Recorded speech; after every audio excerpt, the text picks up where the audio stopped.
Hello friends, ജോണൂസ് കിച്ചണിലേക്ക് എല്ലാവർക്കും സ്വാഗതം. ഞാനിന്ന് ഇവിടെ നിന്ന് പറയാൻ പോണത് തയ്യൽ മെഷീൻ്റെ കുറച്ച് കാര്യങ്ങളാണ്. അപ്പോൾ എല്ലാവരുടെ വീട്ടിലും തയ്യൽ മെഷീൻ ഉണ്ടാവും, പക്ഷേ കുറച്ച് കഴിയുമ്പോൾ അത് ശ്രദ്ധിക്കാതെ മുഴുവൻ അത് തുരുമ്പ് പിടിച്ച് അനക്കാൻ പറ്റാതെ ഇരിക്കുന്ന കണ്ടീഷനാണ് ഞാൻ കണ്ടുവന്നേക്കുന്നത്. അപ്പോൾ അതിനെക്കുറിച്ച് ഒരു വീഡിയോ ഇടാമെന്ന് വിചാരിച്ചു.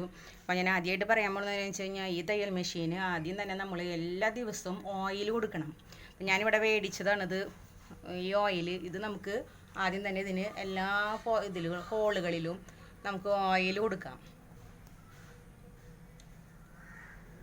ഇവിടെയൊക്കെ നമുക്ക് ഹോളുകളുണ്ട്. ആ ഹോളുകളിൽ മുഴുവൻ ഓരോ ഡ്രോപ്പ് നമുക്കിതിങ്ങനെ ഒഴിച്ചു കൊടുക്കണം. പിന്നെ ഇവിടെ അപ്പോൾ എന്നും പറ്റിയില്ലെങ്കിലും ഒരു ആഴ്ചയിൽ 2-3 പ്രാവശ്യമെങ്കിലും നമ്മളിത് ഒഴിച്ചു കൊടുക്കുക. അത് കഴിഞ്ഞ് നല്ല പോലെ നമുക്ക് അപ്പോൾ ഇത് ഒഴിച്ചു കൊടുക്കുമ്പോൾ നമുക്കറിയാം ഇത് നല്ലതായിട്ട് ചവിട്ടാൻ പറ്റും. നമുക്ക് ഇനി തുണി എടുത്ത് നല്ലപോലെ തുടച്ചൊന്ന് വൃത്തിയാക്കാം. എൻ്റെ തയ്യൽ മെഷീൻ ഒരു 10-20 വർഷം പഴക്കമുള്ള തയ്യൽ മെഷീനാണ്. എന്നാലും ഇപ്പോഴും നല്ല കണ്ടീഷനാണ്. കാണാനൊക്കെ ഇത്തിരി ഭംഗി കുറഞ്ഞാലും നല്ല കണ്ടീഷനോ. ഇതേവരെ ഒരു കംപ്ലൈൻറ്റ് ഇതിന് വന്നിട്ടില്ല. ഞാൻ എന്ന് ഇതിന് ഓയിൽ കൊടുക്കണ കാരണം. അപ്പോൾ ഇനി നമുക്ക് ഇതെങ്ങനെയാണ് കോർക്കാനറിയാം. അപ്പോൾ കുറേ പേര് പറയണേക്കാം ഇത് കോർക്കാൻ അറിയില്ല, ചവിട്ടാൻ അറിയില്ല എന്നൊക്കെ. അപ്പോൾ ഞാനിത് കോർത്തൊന്ന് കാണിച്ചു തരാം. നമ്മൾ തയ്ക്കാനായിട്ട് എടുക്കുമ്പോൾ എപ്പോഴും ഇപ്പോൾ ഈ വർഷക്കാലമൊക്കെയാണ്, അപ്പോൾ വേണ്ട ഇതുപോലത്തെ ഇങ്ങനെ ഒട്ടിയതൊന്നും എടുക്കരുത്. ഇങ്ങനെയൊക്കെ എടുത്തു കഴിഞ്ഞിട്ടുണ്ടെങ്കിൽ ഒരിക്കലും നമ്മുടെ മെഷീനിൽ ഇത് തയ്ക്കാൻ പറ്റില്ല. എപ്പോഴും നല്ല ഫ്രഷ് ആയിട്ടുള്ള ഇങ്ങനെ നല്ല ഹോളുള്ള ഇങ്ങനത്തെ വേണം എടുക്കാനായിട്ടാണ്. എപ്പോഴും ശ്രദ്ധിക്കേണ്ട കാര്യം അതാ. പിന്നെ അത് നമുക്ക് ഈ സൂചി കോർക്കാനായിട്ട് ഇതുപോലത്തെ ഒരു സാധനം കിട്ടും. വേണ്ട ഇത് മേടിക്കാൻ നോക്കുക. 5 രൂപയ്ക്ക് അതിന് വിലയുള്ളൂ. അപ്പോൾ ഇത് മേടിക്കുക സൂചി കോർക്കാനായിട്ട്. പിന്നെ ഇത് നൂല് നമുക്ക് പൊട്ടിക്കാനായിട്ട് എങ്ങാനും തെറ്റി കഴിഞ്ഞ് നമുക്ക് നൂല് അഴിച്ചെടുക്കാനായിട്ട് ഇങ്ങനത്തെ ഒരു സാധനം കിട്ടും. ഇതിൻ്റെ പേരൊന്നും എനിക്കറിയില്ല. അപ്പോൾ ഇതുപോലത്തെ തന്നെ ഒരെണ്ണം മേടിച്ച് വയ്ക്കുക. പിന്നെ നമുക്കിനി നൂല് കോർക്കാം. ഇങ്ങനെ ഇവിടെ ഇടുക. അത് കഴിഞ്ഞ് നമുക്കത് ഇങ്ങനെ കൊണ്ടുപോകണം ഇവിടെ. അത് കഴിഞ്ഞ് നമുക്ക് ഇതുമ്മ അതിങ്ങനെ ചിറ്റാൻ നിൽക്കണം കേട്ടോ. ഇങ്ങനെ ചിറ്റിയിട്ട് വേണം. ഇനി ഇവിടെ ഇതുമ്മ ചിറ്റിയിട്ട് വേണം നമുക്ക് ഇതിങ്ങനെ ഇത് കോർക്കാനായിട്ട്.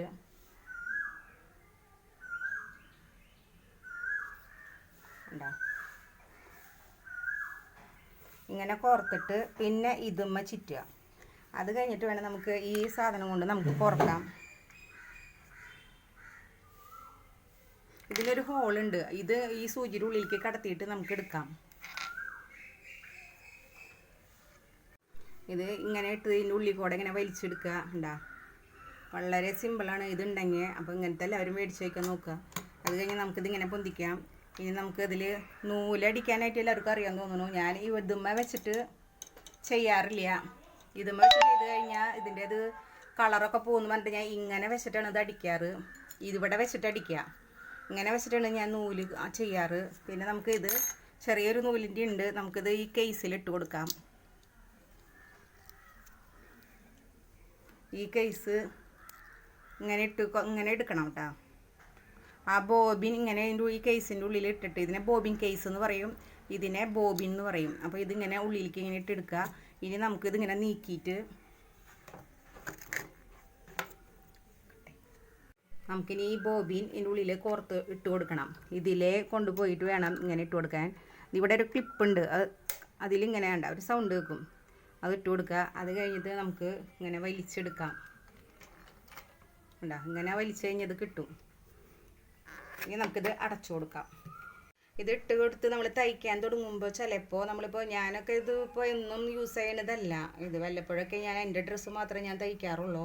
അപ്പോൾ അത് കാരണം കൊണ്ട് അപ്പോൾ ചിലപ്പോൾ ഇത് നമ്മളിങ്ങനെ തയ്ക്കുമ്പോൾ ഇതുമാതിരി കട്ട കുത്തും. കണ്ട, ഇതേപോലെ നൂല് നമ്മളിപ്പോൾ എന്നും ഉപയോഗിക്കാത്തവരാണെന്നുണ്ടെങ്കിൽ ഇതുമ്പോൾ നിറച്ച് ഇങ്ങനെ നൂല് കട്ട കുത്തി വരും. പിന്നെ കാണി പിടിക്കാണ്ട് വരും. കണ്ട, ഇങ്ങനെ വലിക്കുമ്പോൾ ഇതുമ്മ പിടിച്ചിട്ടില്ലേ കാണി. അപ്പോൾ അങ്ങനെ ചെയ്ത് വന്നു കഴിഞ്ഞപ്പോൾ നമ്മൾ നോക്കേണ്ട കാര്യം എന്താണെന്ന് വെച്ച് കഴിഞ്ഞാൽ ഇതാണ് ഇതിൻ്റെ കാണീരെ ഇത്. അപ്പോൾ വലിപ്പം കൂട്ടണമെങ്കിലും കുറയ്ക്കണമെങ്കിലും നമുക്ക് ഇതാണ് വേണ്ടത്. അപ്പോൾ പിള്ളേരൊക്കെ ഓടി വന്ന് എൻ്റെ മോനൊക്കെ ഓടി വന്നത് ഇങ്ങനെ ഇങ്ങോട്ടൊക്കെ തിരിച്ച് അഡ്ജസ്റ്റ് ചെയ്ത് വെക്കും. അപ്പോൾ നമ്മളതൊന്ന് തിരിച്ച് സാധാരണ നമ്മൾ എവിടെയാണ് വെച്ചേക്കണേന്ന് വെച്ച് കഴിഞ്ഞാൽ ഇങ്ങോട്ട് നീക്കി ഇതിവിടെ അഡ്ജസ്റ്റ് ചെയ്ത് ഇത് വെക്കണം. പിന്നെ ഇവിടെ നമ്മൾ ഈ എന്താ പറയുക, ഇവിടെ കുറച്ച് ഇതുണ്ട്, സ്ക്രൂ പോലത്തുണ്ട്. അത് അതൊക്കെ ഒന്ന് തിരിച്ച് നോക്കി കൊടുക്കുക. ഈ പിള്ളേർ ഇത് ഇങ്ങനെ അവിടെ ഇങ്ങോട്ടൊക്കെ തിരിച്ച് വയ്ക്കും. അപ്പോൾ അത് നോക്കുക. അതുപോലെ തന്നെ പിന്നെ അതിൻ്റെ അടിയിൽ നമ്മൾ ഈ ബോബിൻ കേസ് ഇട്ട് കൊടുത്ത് നൂലിൻ്റെ ഈ തുണി തയ്ച്ചിട്ട് നൂലിൻ്റെ ഒക്കെ ഇവിടെ ഇരിക്കുന്നുണ്ടാവും. അപ്പോൾ അതൊക്കെ നല്ല പോലെ ഒന്ന് ഇങ്ങനെ തട്ടിക്കളഞ്ഞ് കഴിഞ്ഞ് വൃത്തിയാക്കുക. ഇവിടെ ഒന്ന് തുടച്ചൊന്ന് വൃത്തിയാക്കുക. അതിന് ശേഷം നമുക്ക് തയ്ച്ചാൽ ശരിയായിട്ട് കിട്ടും. അപ്പോൾ നമുക്കതുപോലെ നോക്കി നോക്കാം. ഇനി ഞാനിപ്പോൾ ഇവിടെ ബ്രഷ് ഒരെണ്ണതിന് മേടിച്ചിട്ടുണ്ടായിരുന്നു. ഇപ്പോൾ അത് കാണാനില്ല, എവിടെയാണോ അത്. അപ്പോൾ അതിൻ്റെ പകരം ഞാനിപ്പോൾ ഇവിടെ ടൂത്ത് ബ്രഷാണ് ഇവിടെ എടുത്തേക്കണത്. അപ്പോൾ പഴയതുണ്ടെങ്കിൽ നിങ്ങൾ അത് എടുത്തിട്ടായാലും ഇത് ഇപ്പോൾ മേടിക്കുക. അധികം പൈസ ഒന്നും ഇല്ല. ഇനിയിപ്പോൾ അങ്ങോട്ട് പോകാൻ നിൽക്കേണ്ടതെന്ന് വെച്ചിട്ടാണ്. അപ്പോൾ തൽക്കാലത്തേക്ക് ഇങ്ങനത്തെ ബ്രഷ് വെച്ചിട്ട് നമുക്ക് ഇവിടെ ഒന്ന് ക്ലീൻ ചെയ്തിട്ട് കൊടുക്കാം. അപ്പോൾ അതങ്ങനെ ക്ലീൻ ചെയ്യുക. അത് കഴിഞ്ഞിട്ട് ഇനി നമുക്ക് തയ്ക്കാൻ നോക്കാം. നമുക്കിനി ഒന്ന് ശരിയായി ഒന്ന് നോക്കാനായിട്ട് നമുക്ക് തയ്ച്ച് നോക്കാം.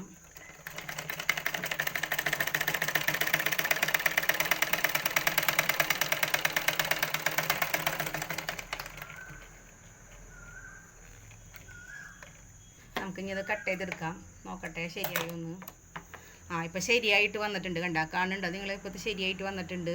കണ്ടാ കാണി പിടിച്ച് ശരിക്കും ആയിട്ടുണ്ട്. അപ്പോൾ ഇനി നിങ്ങൾക്ക് ഇത് ചെയ്തിട്ടും നിങ്ങളുടെ ശരിയായില്ലെങ്കിൽ നമുക്കിത് ഇവിടെ ഒരു സ്ക്രൂ ഉണ്ട്. കണ്ടാ ഇതും ഊരിയിട്ട് നമുക്കിത് പൊന്തിച്ച് വെച്ച് ഇത് ഊരിയിട്ട് അത് നോക്കിയിട്ട് ഇതിവിടെ പല്ലുണ്ട്. ഈ ഒരു പല്ല്, ആ പല്ലിൻ്റെ ഉള്ളിൽ നിന്ന് ഈ പൊടികൾ, ഈ നൂലിൻ്റെ പൊടികളൊക്കെ നമുക്ക് ബ്രഷ് ചെയ്ത് കൊടുക്കേണ്ടി വരും. ഇപ്പോൾ എൻ്റെ ഇവിടെ വലിയ കുഴപ്പമില്ലാണ്ട് കിട്ടിയിട്ടുണ്ട്. ഇപ്പോൾ ശരിയായിട്ടുണ്ട്. കണ്ട കാണിയൊക്കെ പിടിച്ച് വന്നിട്ടുണ്ട്. അപ്പോൾ അങ്ങനെ ചെയ്യാൻ എന്നിട്ട് മാത്രമേ നമ്മൾ പുറത്തേക്ക് ഇതിൻ്റെ റിപ്പയറിങ്ങിന് കൊടുക്കേണ്ട കാര്യമുള്ളൂ. അപ്പോൾ നിങ്ങളെല്ലാവരും ഇതുപോലെ ചെയ്യുക.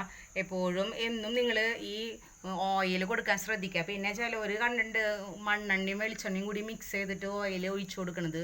അത് തീരെ ഇല്ലാത്ത സമയത്ത് വേണമെങ്കിൽ ഒഴിച്ചു കൊടുത്തു. പക്ഷെ അത് എന്നും അത് ഉപയോഗിക്കേണ്ട. അത് നിങ്ങൾ നമുക്ക് 15 രൂപ കൊടുത്ത് കഴിഞ്ഞാൽ അതുപോലത്തെ ഓയിലിന് കിട്ടും. അപ്പോൾ അത് മേടിക്കുക. അപ്പോൾ എല്ലാവരും തയ്ച്ച് നോക്കുക. ഇനി അടുത്ത വീഡിയോയിൽ നമുക്ക് തയ്യൽ ഞാൻ കാണിച്ചു തരാം. Okay, thanks.